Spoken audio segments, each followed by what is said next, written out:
വിശ്വാസ വെളിച്ചത്തിൻ്റെ പുതിയ എപ്പിസോഡിലേക്ക് ഗുഡ്നസ് ടി വിയുടെ എല്ലാ മാന്യപ്രേക്ഷകരെയും ഏറെ സന്തോഷത്തോടെ സ്വാഗതം ചെയ്യുന്നു. കത്തോലിക്ക വിശ്വാസ സത്യങ്ങളെ സാർവത്രിക മതബോധന ഗ്രന്ഥത്തിൻ്റെ അടിസ്ഥാനത്തിൽ പ്രേക്ഷകർക്കായി ലളിതമായി വ്യാഖ്യാനിച്ച് വിശദീകരിച്ചു കൊടുക്കുന്ന ഒരു പ്രോഗ്രാമാണിത്. കേരള കത്തോലിക്ക സഭയിലെ ആലുവ സെൻറ് ജോസഫ് പൊന്തിഫിക്കൽ സെമിനാരിയിലെ ദൈവശാസ്ത്ര അധ്യാപകനും വാഗ്മിയും ഗ്രന്ഥകാരനുമായ ഡോക്ടർ വിൻസെൻ്റ് കുണ്ടോളാസിനാണ് നമുക്ക് വേണ്ടി ഇത് വിശദീകരിക്കുന്നത്. അച്ഛനെ പ്രോഗ്രാമിലേക്ക് ഹൃദ്യമായി സ്വാഗതം ചെയ്യുന്നു. Thank you. നമ്മൾ 6-ാം കൽപ്പനയിലൂടെ വ്യഭിചാരം ചെയ്ത് കഴിഞ്ഞ എപ്പിസോഡിൽ നമ്മൾ ആരംഭിച്ചു. അതിൻ്റെ ഒരു തുടർച്ചയായിട്ട് ഈ എപ്പിസോഡിൽ പുതിയ തലമുറ നമ്മൾ വിവാഹത്തെക്കുറിച്ചൊക്കെ വിശദീകരിച്ചതാണ്. പ്രീ മാരിറ്റൽ സെക്സ്, അതുപോലെ തന്നെ സ്വയംഭോഗം, ഈ വക കാര്യങ്ങളിലേക്കൊന്നും അതിനൊന്നും അത്ര വലിയ ഇമ്പോർട്ടൻസ് ഇല്ല. അതൊക്കെ ടേക്കൺ ഫോർ ഗ്രാൻറ്റഡ് എന്നുള്ള നിലയ്ക്ക് നടക്കേണ്ടതാണ് എന്നുള്ളൊരു ചിന്തയിൽ എത്തി നിൽക്കുന്നു. സഭ എന്താണ് പറയുന്നവരോട്? ഒരുപക്ഷെ നമ്മൾ വളരെ എളുപ്പത്തിൽ ഈ രണ്ട് വാക്കുകളും പറഞ്ഞു. പ്രീ മാരിറ്റൽ സെക്സ്, അതുപോലെ സ്വയംഭോഗം എന്നൊക്കെ നമ്മൾ പറഞ്ഞു. പക്ഷെ അത് വളരെ പെട്ടെന്ന് ഇങ്ങനെ പറഞ്ഞു പോയാൽ അതുകൊണ്ട് എന്താണ് അർത്ഥമാക്കുന്നത് എന്ന് നമ്മുടെ പ്രേക്ഷകർക്ക് മുഴുവൻ മനസ്സിലാവണമെന്നില്ല. കാരണം ഇങ്ങനെ ലൈംഗികതയുമായിട്ട് ബന്ധപ്പെട്ട അപജയങ്ങളെക്കുറിച്ചുള്ള പൊതു സംസാരങ്ങൾ നമ്മുടെ സമൂഹത്തിൽ തുലവും കുറവാണ്. ഞാൻ പലപ്പോഴും ധ്യാനങ്ങളിലേക്കൊക്കെ ചെല്ലുമ്പോൾ, ഇടവക ധ്യാനങ്ങൾ നടത്തുന്ന അവസരങ്ങളിൽ ഞാൻ മാതാപിതാക്കളോട് പ്രത്യേകം എടുത്ത് ചോദിക്കാറുണ്ട്, ഈ ലൈംഗികമായ വിദ്യാഭ്യാസം നമ്മുടെ മക്കൾക്ക് നൽകാറുണ്ടോ? അപ്പോൾ അതിനെക്കുറിച്ച് പെൺകുട്ടികളുടെ കാര്യത്തിൽ അമ്മമാർ കുറച്ചുകൂടി കൃത്യമായിട്ട് ഫോളോ ചെയ്യുകയും അവരോട് പറഞ്ഞു കൊടുക്കുകയും ചെയ്യുന്നുണ്ട്. ആൺകുട്ടികളോടൊന്നും ഒരിക്കലും ഇങ്ങനത്തെ കാര്യങ്ങൾ ചാച്ചനോ അമ്മയോ ഒന്നും സംസാരിക്കുന്നതായിട്ട് വളരെ വളരെ വിരളമായിട്ട്. ഒരു പള്ളിയിൽ നമ്മൾ അങ്ങനെയുള്ളവരോട് ഒന്ന് പറഞ്ഞാൽ, ഈ നിങ്ങളുടെ ആൺകുട്ടികൾക്ക് സ്ഖലനം സംഭവിച്ചുവോ, പ്രായപൂർത്തി എത്തിയോ, മാസ്റ്റർബേഷനെ കുറിച്ച് നിങ്ങൾ അവരോട് പറഞ്ഞിട്ടുണ്ടോ എന്നൊക്കെ ചോദിച്ചു കഴിഞ്ഞാൽ കൈ പൊക്കുന്നത് 1-2 ആളുകളെ ഉണ്ടാവുള്ളൂ. വളരെ അവരവരുടെ സുഹൃത്തുക്കളിൽ നിന്നാണ് ഇത്തരം കാര്യങ്ങൾ, എല്ലാ കാര്യങ്ങളും അറിയുന്നത്. അപ്പോൾ ഒരുപക്ഷെ നമ്മൾ ഇന്ന് ഗുഡ്നസ് ടി വിയിലെ പോലെയുള്ള ഒരു ചാനലിൽ ഇങ്ങനൊരു കാര്യം പറയുമ്പോൾ തന്നെ ചിലപ്പോൾ അത് കേൾക്കുമ്പോൾ തന്നെ ആളുകൾക്ക് ഷോക്കാകാൻ സാധ്യതയുണ്ട്. കാരണം ഈ വാക്കുകളൊന്നും ഏതോ ഭയങ്കര ടാബു അതിൻ്റെ പുറകിൽ വെച്ചുകൊണ്ട്, എന്നാൽ ഇതെല്ലാം രഹസ്യമായിട്ടും മെങ്ങുമായിട്ടും എല്ലായിടത്തും ആളുകൾ അറിയുകയും സംസാരിക്കുകയും ഒക്കെ ചെയ്യുന്നുമുണ്ട്. അപ്പോൾ ഇതിലാദ്യം തന്നെ നമുക്ക് വേണ്ടത് ഒരു സുതാര്യതയാണ്. ഇത് സംസാരിക്കാൻ ആ ഒരു സുതാര്യതയുടെ ഒരു ഉത്തരവാദിത്വം ഏറിക്കൊണ്ടാണ് നമ്മളിതിനെക്കുറിച്ച് സംസാരിക്കുന്നത് എന്ന് ഞാൻ ആദ്യമേ പറയുകയാണ്. എന്താണ് സ്വയംഭോഗം എന്ന് വാക്കിങ്ങനെ എപ്പോഴും പറയുന്നുണ്ട്, പക്ഷേ എന്താണ് എന്ന് വ്യക്തമായിട്ട് കത്തോലിക്ക മതബോധന ഗ്രന്ഥം പറഞ്ഞിട്ടുണ്ട്. അത് ഈ അധ്യായം നമ്മൾ വായിക്കുമ്പോൾ സ്വയംഭോഗത്തെക്കുറിച്ച് മാത്രമല്ല, ബാക്കിയുള്ള എല്ലാ ലൈംഗികതയുടെ തെറ്റായ പാളിച്ചങ്ങളെക്കുറിച്ച്, അപജയങ്ങളെക്കുറിച്ച് ഓരോന്നും കൃത്യമായി വിവേചിച്ച് പേരെടുത്ത് പറഞ്ഞ് അത് വിശദീകരിച്ച് നൽകുന്ന ഒരു രീതിയാണ് സഭ പൊതുവെ. അതുകൊണ്ട് നമ്മൾ ഈ ചെയ്യുന്നത് നമ്മുടേതായ സ്വന്തം സ്വാതന്ത്ര്യത്തിൽ ചെയ്യുന്നൊന്നുമല്ല. കൃത്യമായിട്ട് അതിൽ പറയുന്നു, ജനനേന്ദ്രിയങ്ങളെ മനഃപൂർവ്വം ഉദ്ദീപിപ്പിക്കുന്നതാണ് സ്വയംഭോഗം. 23:51. അത് സ്ത്രീ ആയാലും പുരുഷനായാലും എല്ലാം കണക്ക് തന്നെ. അപ്പോൾ ഇതിനെയാണ് നമ്മൾ സ്വയംഭോഗം എന്ന് പറയുന്നത്. ഈ എന്തുകൊണ്ടാണ് സ്വയംഭോഗം തൻ്റെ ജനനേന്ദ്രിയത്തെ തൻ്റെ സ്വാതന്ത്ര്യമല്ലേ എന്ന് പറഞ്ഞുകൊണ്ട് അങ്ങനെ ഒരു പ്രത്യുൽപാദന പ്രക്രിയയ്ക്ക് വേണ്ടി ദൈവം നമ്മളിൽ നൽകിയിട്ടുള്ള ആ അവയവത്തെ അല്ലെങ്കിൽ ആ കഴിവിനെ സ്വന്തമായിട്ട് ഉദ്ദീപിപ്പിച്ച് അതിൽ നിന്നൊരു ആത്മരതി നമ്മൾ നേടുക എന്ന് പറയുന്നത് എന്തുകൊണ്ട് തെറ്റാകുന്നു എന്ന് ചോദിച്ചു കഴിഞ്ഞാൽ അത് അതിൻ്റെ ഉദ്ദേശത്തിൽ തന്നെ വരുന്ന ഒരു തെറ്റായതുകൊണ്ടാണ്. കാരണം ക്രമരഹിതമായി തീരും. കാരണം അത് ദൈവം ഈ കഴിവ് നമുക്ക് തന്നിട്ടുള്ളത് പ്രത്യുൽപാദന പ്രക്രിയയിൽ നടക്കാനും 2 വ്യക്തികൾ തമ്മിലുള്ള പരിപൂർണമായ ആത്മദാനത്തിൻ്റെ പരസ്പരമുള്ള കൊടുക്കലിൻ്റെ ഒരു പൂർണ്ണ അടയാളമായിട്ട്, സ്നേഹത്തിൻ്റെ അടയാളമായിട്ടാണ് അത് നൽകേണ്ടത്. അതിന് പകരം ഈ പ്രജനനത്തിൽ നിന്ന് അത് മാറി നിൽക്കുകയും അപരനോടുള്ള സ്നേഹത്തിൽ നിന്ന് സമർപ്പണത്തിൽ നിന്ന് അത് മാറി നിൽക്കുമ്പോൾ സ്വയം ഭോഗം ഒരു സ്വാർത്ഥതയായിട്ട് മാറുകയാണ്. സ്വാർത്ഥ സ്നേഹമായിട്ട് തന്നെ സ്നേഹിക്കുന്നതാണ്. ഈ സ്വയംഭോഗത്തിനൊക്കെ യുവാക്കൾ അത് വലിയ വിഷയമല്ല എന്ന് പറഞ്ഞാലും നമ്മൾ യുവാക്കളോട് അടുത്ത് ഇടപെടി ജീവിക്കുമ്പോൾ അവർ സംസാരിക്കുമ്പോൾ നമുക്ക് മനസ്സിലാകാം സ്വയംഭോഗത്തിന് അടിമയായവരെ സംബന്ധിച്ചാണ് ഞാൻ പറയണത്. ഒരു കമ്പൽസീവ് ആയിട്ട് ഒരു നിർബന്ധം അങ്ങനെ ചെയ്യാനായിട്ട് അതിൽപ്പെട്ടു പോയ ചെറുപ്പക്കാരെല്ലാം സംസാരിക്കുമ്പോൾ അവർ പറയുന്ന ഒരു കാര്യം ഭയങ്കര ആഴമായ കുറ്റബോധത്തിലും അവർക്ക് അവരുടെ മനസ്സിൻ്റെ ആന്തരികമായ സൗഖ്യവും അതിൻ്റെ സമഗ്രതയും നഷ്ടപ്പെട്ട ഒരവസ്ഥയിലാണ്. അത് ഒരുപക്ഷെ സ്വയംഭോഗം തെറ്റല്ല എന്ന് പറയുന്ന ഒരുപാട് ലൗകികമായ സോഴ്സസ് ഇന്ന് നമ്മുടെ ലോകത്തിൽ ചിന്താധാരകൾ ഒക്കെ ഉണ്ട്. പക്ഷേ അങ്ങനെയുള്ള കാര്യങ്ങളിലൊക്കെ ആകൃഷ്ടരായിട്ടാണ് പലപ്പോഴും ഇങ്ങനെ പോകുന്നത്. പക്ഷേ അങ്ങനെയുള്ള ആളുകൾ ഞാൻ കാണുന്നത് കുറേശ്ശെ അന്തർമുഖരായിട്ട് മാറുന്നു, ഇൻട്രോവേർട്ടാവും. കാരണം അവർക്ക് തന്നെ എനിക്ക് സന്തോഷത്തിനുള്ള എല്ലാ വകയും എന്നിൽ തന്നെയുണ്ട്. സോഷ്യൽ ഒരു റിലേഷൻഷിപ്പിനോ കമ്മിറ്റ്മെൻറ്റിനോ അവിടെ സ്ഥാനമില്ല. അപ്പോൾ അത് എന്ത് സംഭവിക്കുന്നു? എനിക്ക് എല്ലാം എന്നിൽ തന്നെയുണ്ട് എന്ന് പറയുമ്പോൾ ഞാൻ തന്നെ ഒരു തരം നാർസിസ്റ്റിക് ആയിട്ടുള്ള എന്നെ തന്നെ ഭക്ഷിച്ച് ഞാൻ തന്നെ സുഖപ്പെടുന്ന എനിക്ക് തന്നെ രതി ലഭിക്കുന്ന ഒരു അനുഭവത്തിലേക്കാണ് സ്വയംഭോഗം കൊണ്ടുപോകുന്നത്. സൊസൈറ്റിയിൽ നിന്ന് ഒരു പതുക്കെ ആരോടൊരു ഉത്തരവാദിത്വം ഇല്ല. അപ്പോൾ അങ്ങനെ ചെയ്യുമ്പോൾ അത് തീർച്ചയായിട്ടും പരസ്പര ദാനത്തിലേക്ക് അത് നയിക്കുന്നില്ല, സ്വാർത്ഥതയിലേക്ക് നയിക്കുന്നു. അതുകൊണ്ട് ഞാൻ തന്നെ മതി എന്ന് പറയുന്ന വലിയ സ്വാർത്ഥതയിലേക്ക് അവസാനം ഇവനെ കൊണ്ടുവന്ന് എത്തിക്കും. അത് ചില ആളുകളിലേക്ക് മാനസികമായ വൈകൃതങ്ങളിലേക്ക് എത്തിക്കാറുണ്ട്, ആഴമായ കുറ്റബോധത്തിലേക്ക് എത്തിക്കാറുണ്ട്. പൊതുസ്ഥലങ്ങളിൽ പ്രത്യക്ഷപ്പെടാനുള്ള ധൈര്യം പോലും ചോർന്നു പോകുന്ന ആളുകളുണ്ട്.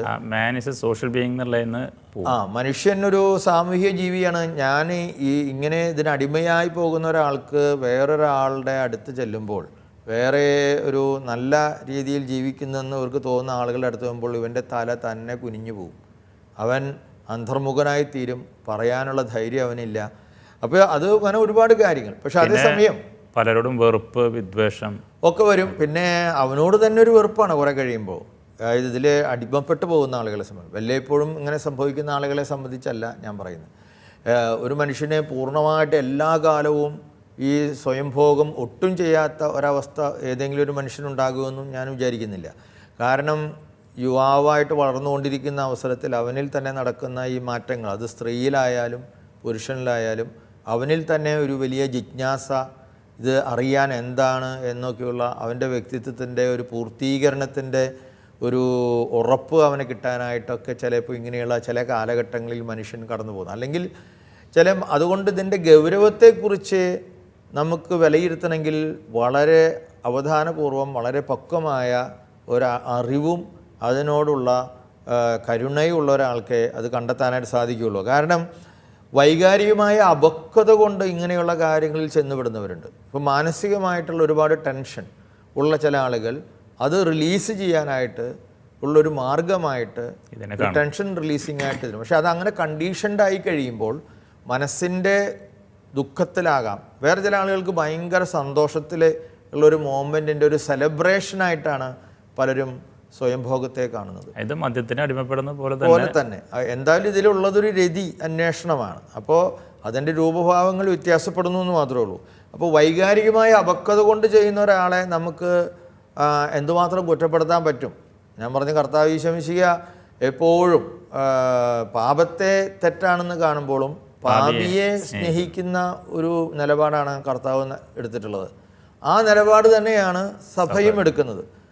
അതിൻ്റെ നിലപാടുകളുടെ ചില തുടർച്ചയാണ് ഫ്രാൻസിസ് മാർപ്പാപ്പ ഈ അടുത്ത കാലങ്ങളിലൊക്കെ പലയിടത്തും പറഞ്ഞത്. പക്ഷേ ജനത്തിന് അത് ഉൾക്കൊള്ളാൻ സാധിക്കുന്നില്ല. കാരണം ജനങ്ങളിപ്പോഴും ഒരു പഴയ ഒരു ലോകത്ത് ജീവിക്കുകയാണ്.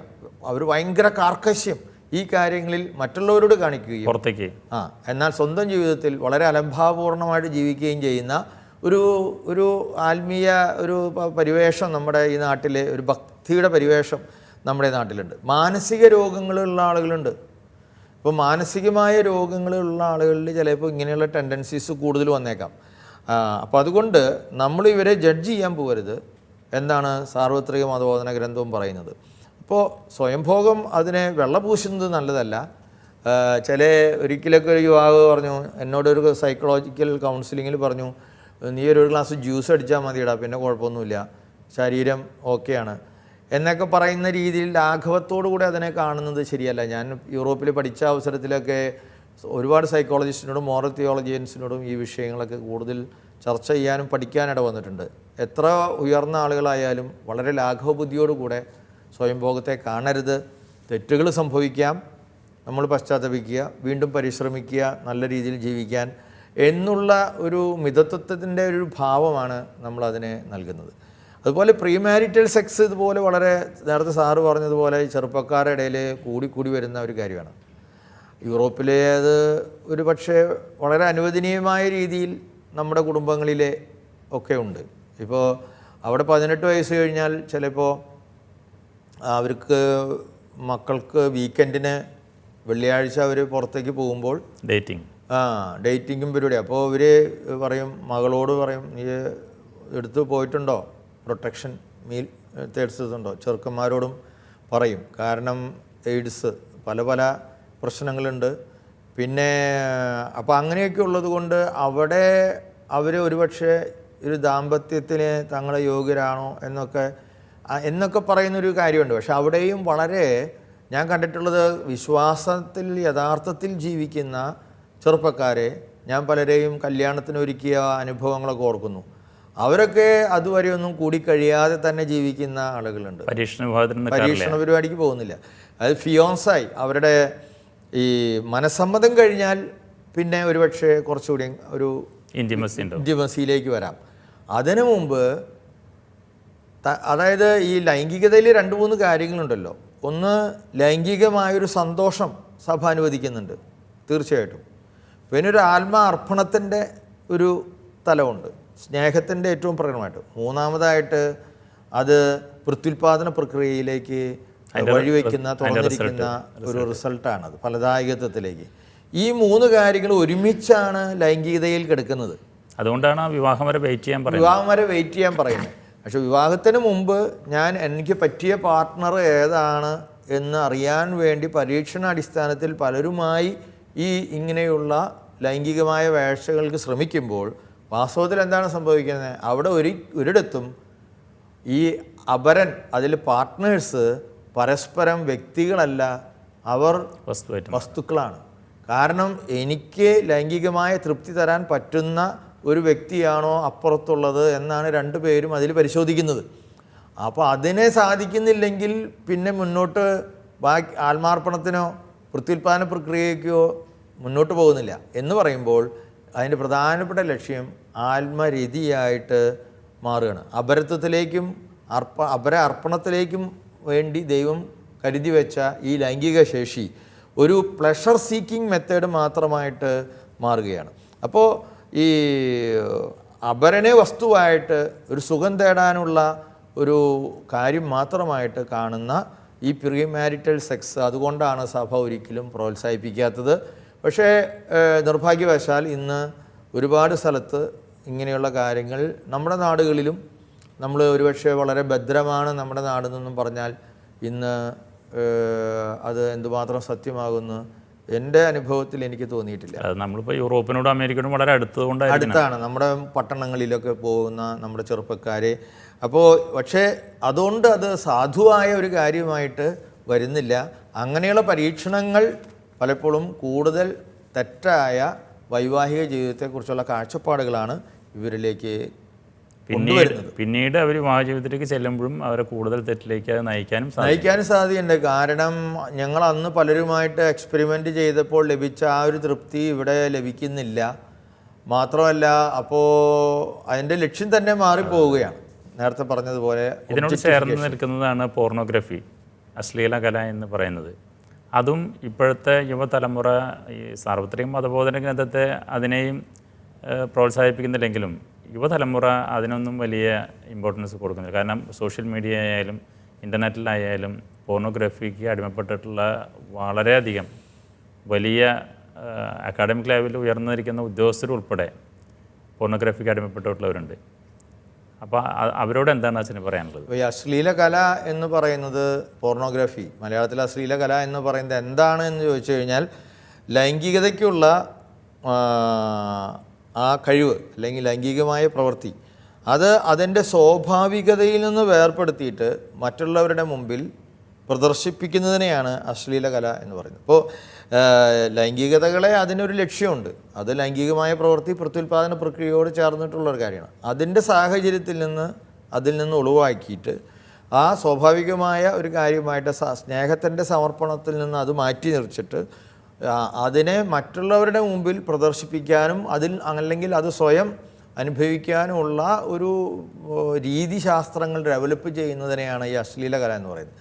ഇത് ഒരുപക്ഷെ ഈ മനുഷ്യനുള്ള അന്ന് മുതലേ തന്നെ ഈ രതിക്ക് വേണ്ടിയുള്ള ഇങ്ങനെയുള്ള അന്വേഷണങ്ങൾ ഉണ്ടായിരുന്നു, ഇല്ല എന്നൊന്നും പറയേണ്ട കാര്യമില്ല. പക്ഷേ ഒരുപക്ഷെ ഈ ആധുനിക കാലഘട്ടത്തിലാണ് ഇത് വളരെ സ്വാഭാവികമാണ് പോർണോഗ്രാഫി അല്ലെങ്കിൽ അശ്ലീല കല എന്നുള്ളൊരു ചിന്തയിലേക്ക് വന്നത്. അതിന് അവൈലബിൾ ആയത് ഇത് കൂടുതൽ ഇന്ന് സംലഭ്യമാണ്. പക്ഷെ അത് സംലഭ്യമാകാനുണ്ടായതിൻ്റെ കാരണം സാംസ്കാരികമായൊരു മാറ്റം നമ്മുടെ ലോകത്തിലെ ഈ രംഗത്ത് സംഭവിച്ചു. അതിൽ പല ഘടകങ്ങളും നമ്മൾ പരിശോധിക്കേണ്ടതാണ്.